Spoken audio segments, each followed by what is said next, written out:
Olá pessoal, tudo bem? Vamos dar início hoje então com a aula de Chagas, né? Uma patologia frequente no Brasil, né? Não tão frequente no Paraguai quanto no Brasil, mas bastante frequente também, né? Conhecido também como mal de Chagas. Acredito que vocês já devem ter ouvido a história, né? Do descobridor dessa patologia, que descobriu tanto, né? O vetor, descobriu tanto o protozoário e descobriu as doenças causadas por ela. A introdução à enfermidade de Chagas, né, conhecido também, o que ajudou bastante nas pesquisas dessa patologia, ou mal de Chagas, ou trypanosomiasis, né, americana, é uma enfermidade parasitária tropical, né, causada por um parasita, né, o Trypanosoma cruzi, né, que é um protozoário flagelado, que todos já conhecemos, acredito, por microbiologia, em matérias anteriores já estudamos esse protozoário, né? Então, vocês já viram, já tem um pouco de familiarização com o tema. Generalidade, né? 10 milhões de infectados em América Central e Sudamérica é uma quantidade bastante expressiva. Muitos desses infectados ainda não sabem que têm a infecção, né? Estão na fase ainda que não recebeu um diagnóstico. Enfermidade aguda representa 5 a 10% de mortalidade. Então, realmente, quando tem as suas manifestações agudas, existe uma possibilidade muito grande de levar ao óbito esse paciente que é cometido por essa patologia. E ele tem, né, um tempo de latência muito grande, normalmente de 10, né, 20 ou 30 anos, que pode demorar para que possa ter a enfermidade crônica de Chagas, né, com as manifestações clínicas características que vamos estar vendo mais adelante. É uma enfermidade crônica, né? 30 a 40% dos infectados manifesta a doença crônica depois de muitos anos, como podemos ver aqui, de 20 a 30 anos posteriormente à infecção primária. As formas de transmissão, né? Tem o vetor, que é o barbeiro, conhecido também como vinchuca, né? Então, esse vetor, né, triatômios, esse triatômios ele faz com que transmita o Trypanosoma cruzi, né? Então, o vetor contaminado pelo Trypanosoma cruzi consegue fazer a transmissão. Quando defeca sobre a picadura, né? Ele não transmite o parasita quando faz, né, a picadura. Só que ele é um bicho, né? Ele tem um hábito muito feio que quando ele faz a inoculação na pele, ele defeca no lugar também. E como mecanismo de defesa, né, sente a dor, sentiu que teve a picação, faz o rascado. E nesse momento do rascado é que onde vai ter a entrada, né, do protozoário ao organismo. E nesse momento que o indivíduo, o ser humano, vai ser contaminado. Então, não é propriamente pela picadura, mas sim pelas fezes, né? Que ele dissemina durante essa picadura a nível de pele e tem um rascado, e aí é a porta de entrada, né? Tem a lesão na pele, porta de entrada para que ocorra essa infecção. Forma de transmissão, né? Por transfusão de sangue contaminada, antes, né, antigamente, antes de ter a triagem de forma funcional, que já temos agora, né, na doação de sangue, se contaminavam muitas pessoas, né, recebendo sangue proveniente, né, de pessoas que tinham a doença crônica.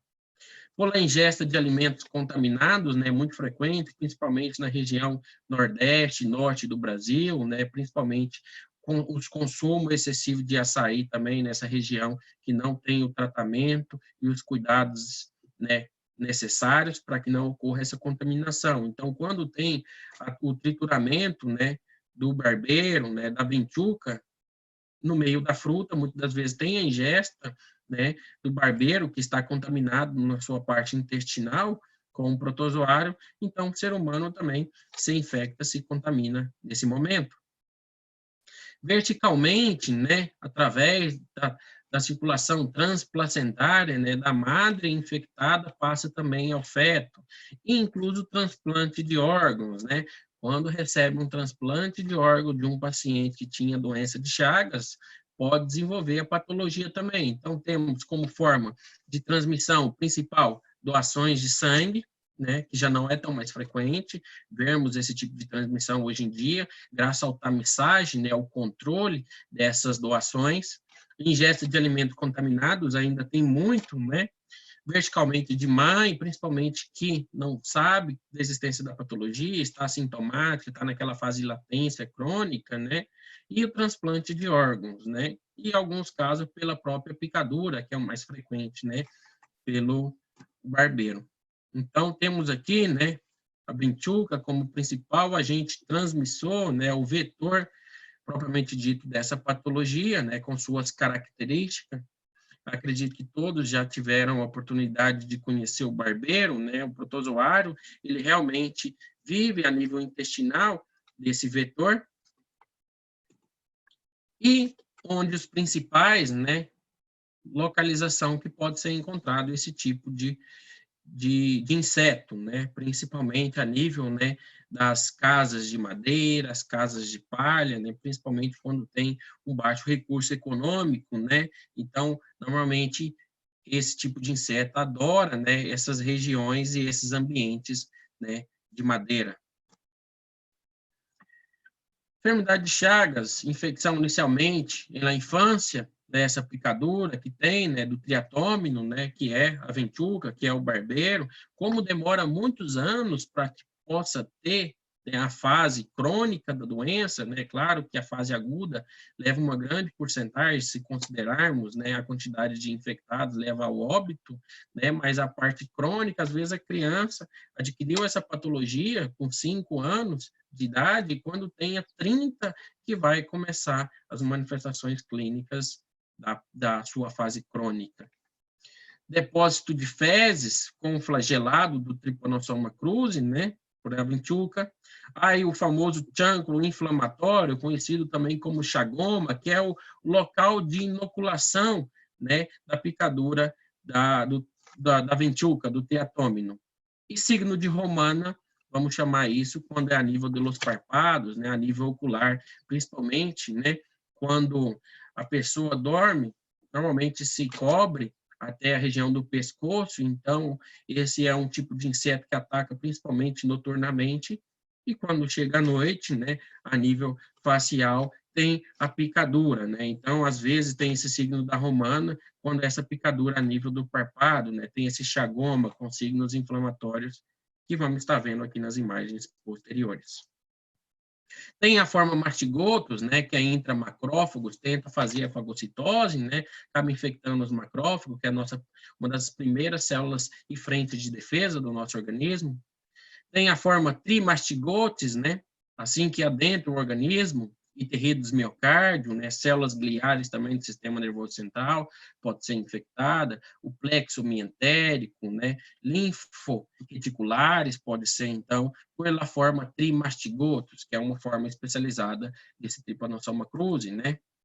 Temos aqui a zona de inoculação, né, a nível da musculatura, né, da perna direita, da perna esquerda, né, da perna esquerda. Então, temos com edema, indurado, né, esse é o chagoma característico da zona de inoculação da vinchuca, do triatômino. A nível dos párpados, né, então essa imagem é uma imagem muito sugestiva dessa patologia. Às vezes o paciente ou a pessoa já acorda com essa lesão inflamatória, dolorosa, né, causa uma dificuldade para a visualização, né, até porque tem um comprometimento aí da visão, né. Então é algo muito característico, né. Esse aqui é o signo de la Romagna. Mais uma vez, né, tem uma ptose, né, tem uma queda da região da pálpebra, tem uma ptose palpebral, tem edema, né, característico em criança, principalmente também porque tem o hábito noturno de atacar esse tipo de inseto, né, então normalmente a nível facial são as zonas mais acometidas. Temos aqui, né, o nosso protozoário, né, característico, flagelado, né, em uma amostra, em uma amostra sanguínea também, junto aos eritrocitos, podemos ver aqui várias formas, né, vários, né, Trypanosoma cruzi, mais uma vez, né, Trypanosoma cruzi entremeia as hemácias sanguíneas, células vermelhas do nosso organismo. E é um tipo de protozoário, né, que causa a cardites, a inflamação do músculo cardíaco, né, dos cardiomiocitos. Então, tem a inflamação, tem a infecção, a forma mastigotas, muitas das vezes, como podemos ver aqui, ó, está intracelularmente da musculatura, destruiu o núcleo celular aqui do nosso cardiomiocito, há muitas células de neutrófilos envolvido, porque é uma das principais frentes de defesa do nosso organismo, né? Está inflamando, né? Então tem a atração de células inflamatórias, principalmente, né? Os neutrófilos para tentar fazer o combate a esse protozoário. Então, é muito característico a nível da musculatura cardíaca ter esse tipo de inflamação, esse tipo de infecção desse músculo. Mais uma vez, né, podemos ver mais uma lâmina histológica, né, mostrando a agressão a nível dos cardiomiocitos, muitas das vezes perdendo o núcleo celular, sendo destruídas essas células pela inflamação. Aqui temos, né, o ciclo, desde quando tem a picadura, né, o amadurecimento e a multiplicação do protozoário, né, até que possa ocorrer, né, a infecção crônica. A infecção aguda causa, como principal causa de morte, a miocardite, quando tem a inflamação do músculo cardíaco, ou incluso a inflamação do tecido celular, do sistema nervoso central, levando, né, à encefalite, são as principais causas de morte nesse paciente que é cometido pela doença. Proliferação de amastigotos, né, como falamos das fases de desenvolvimento do protozoário, aí a ruptura e a inflamação crônica desses macrófagos que tentam fazer a fagocitose, né? A liberação a nível do torrente sanguíneo de antígenos, né? Até porque cria também autoanticorpos, formação do anticorpos, né? E entra depois na fase latente, né? Onde só vai manifestar as patologias crônicas muito anos depois, né? A fase crônica de Chagas. A miocardite, né, a intensa proliferação de neutrófilos nessa lâmina histológica característico, né, a forma amastigota do protozoário. As manifestações clínicas principais da fase aguda, né, temos o chagoma, que é a zona de inoculação, onde teve a porta de entrada, o signo da romana, né, mencionamos principalmente quando esse chagoma é a nível dos párpados, vai ter febre, né, sintomas constitucionais gerais, né, febre, anorexia, né, linfadenopatia generalizada, vai ter também, hepato e esplenomegalia leve, né, aumento do tamanho desses órgãos, e a miocardite também, inflamação da musculatura cardíaca. Alguns casos agudos se resolvem em um período de 1 a 2 meses, dando lugar a uma fase crônica assintomática, la cual se caracteriza por la persistencia de la infección sin presentar problemas clínicos para reaparecer solo vários anos depois, mais tarde, né? Falamos normalmente de 20 a 30 anos, onde que vai manifestar a patologia crônica. A infecção crônica, né, leva principalmente à insuficiência cardíaca, o que conhecemos como cardiomegalia. Um coração normal tem mais ou menos 300 e poucas gramas, né? E um coração aumentado de tamanho, aumentado de volume, hipertrofiado por essa patologia inflamatória crônica, né? Incluso chega a pesar 1 quilo, né? Que é realmente quase 3 vezes o seu valor normal, o seu peso normal. Inflamação crônica, né, pauci bacilar, pauci microbiana, né, são poucos micróbios que causam essa inflamação, só que cronicamente, né? Destruição do sistema de condução e células ganglionares parasimpáticas também são afetadas durante esse episódio inflamatório. As megassíndromes, né, o megacolo, o megaesôfago, é característico dessa patologia, né?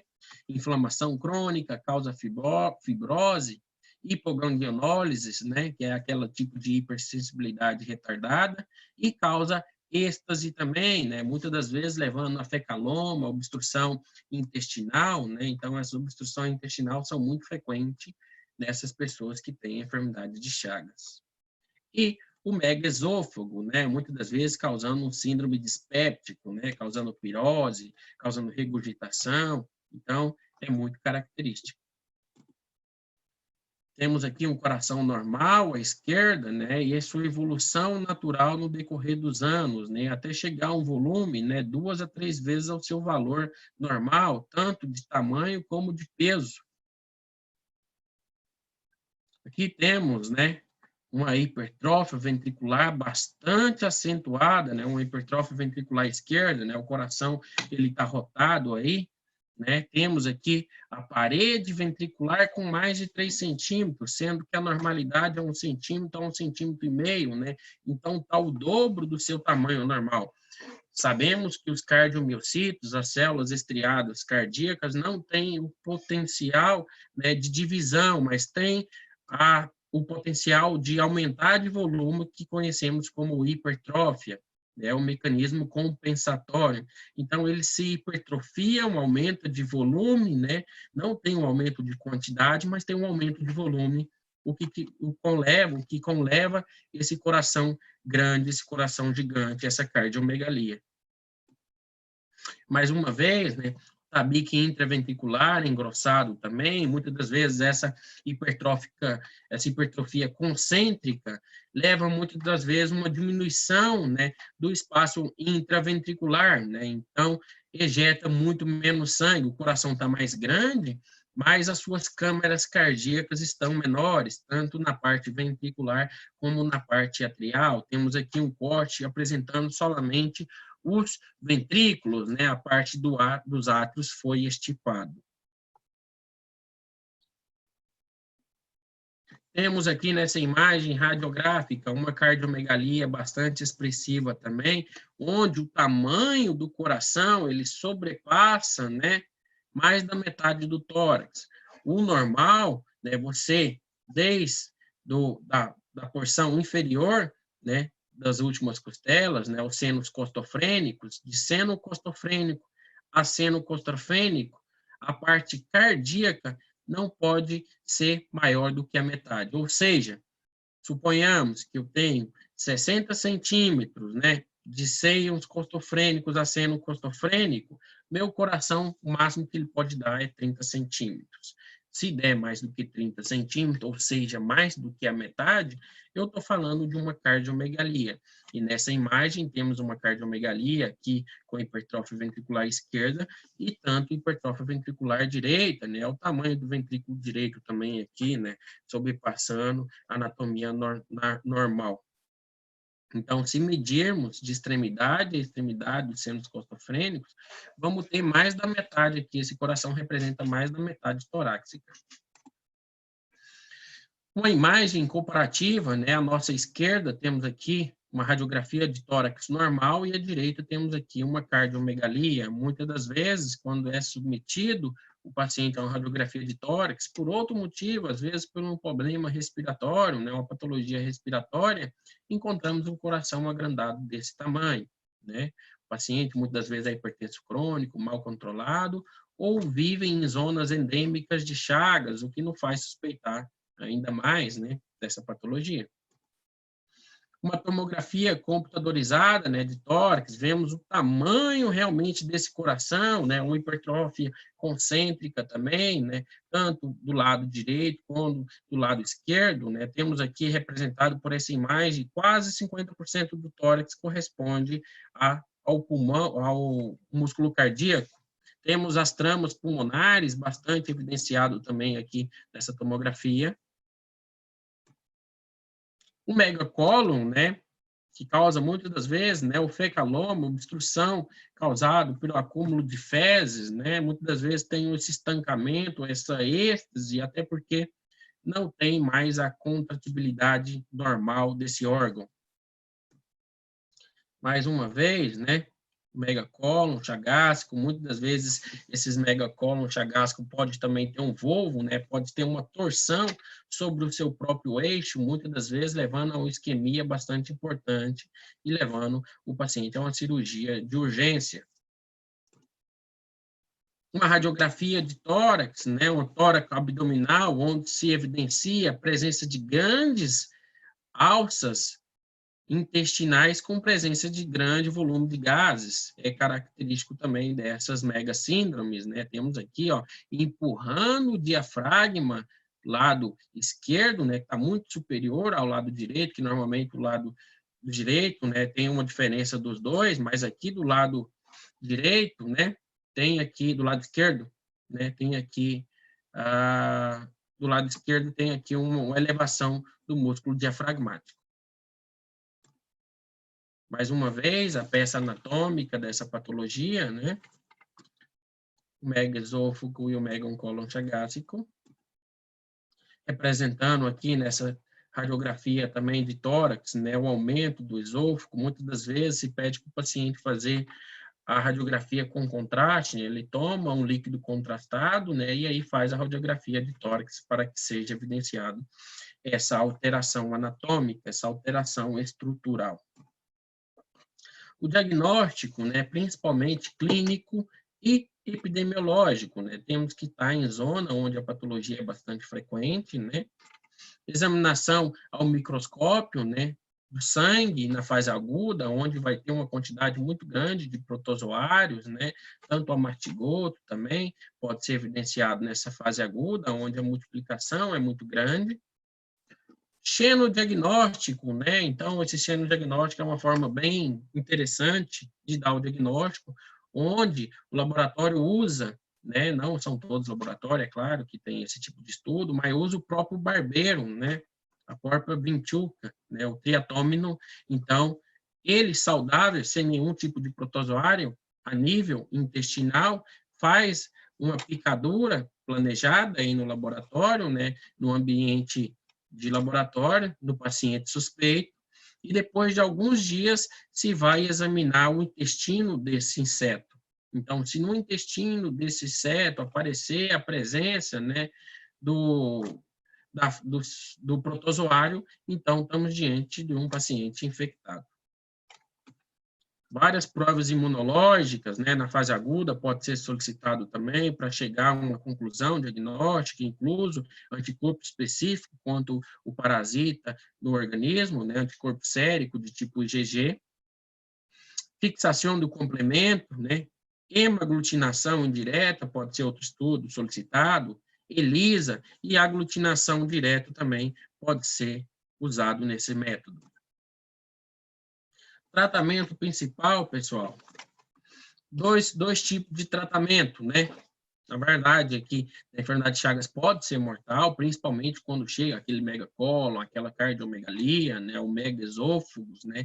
Essas mega síndromes associado à cardiopatia, né? Então, muitas das vezes são a que leva à causa de morte do paciente. Tratamento de Furtimox, né, um tratamento específico de Chagas, e benzinidazol, né? O benzinidazol, né, é outro tratamento que se usa para o mal de Chagas. Bom, pessoal, a aula foi bem curta hoje, né? Até porque estamos aí sozinho, o pessoal está com problema aí de conexão com a internet. E semana que vem continuamos. Até mais.